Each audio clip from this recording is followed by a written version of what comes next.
Lesson 10. False Hope Syndrome. False hope syndrome refers to a behavior of setting unrealistic expectations about the speed, amount, ease, and consequences of the changes you want to make in your life. People who fall victim to the syndrome make impossible goals when attempting to change themselves.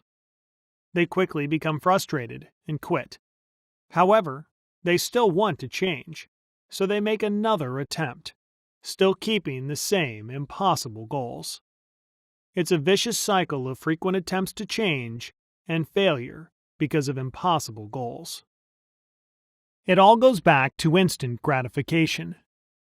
The first part of the change, making the decision to make a change and setting an unrealistic goal, gives a powerful boost of hope that makes you feel good. This is like the dopamine surge from Lesson 5.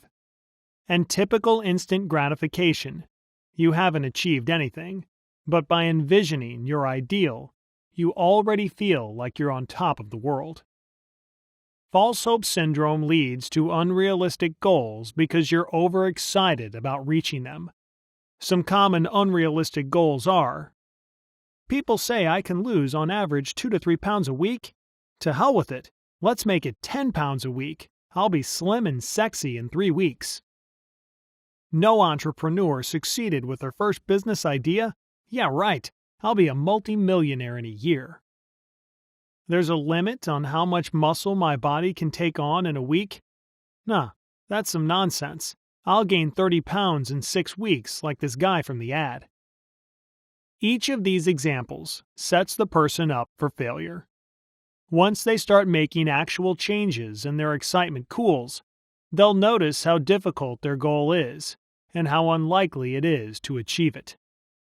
The delusion quickly turns to resignation, which leads to breaking their resolutions. And just like that, they're back to square one. While trying again and again is worth applauding, and dreaming big is an admirable quality, it's a foolish thing to keep giving in due to the same cause.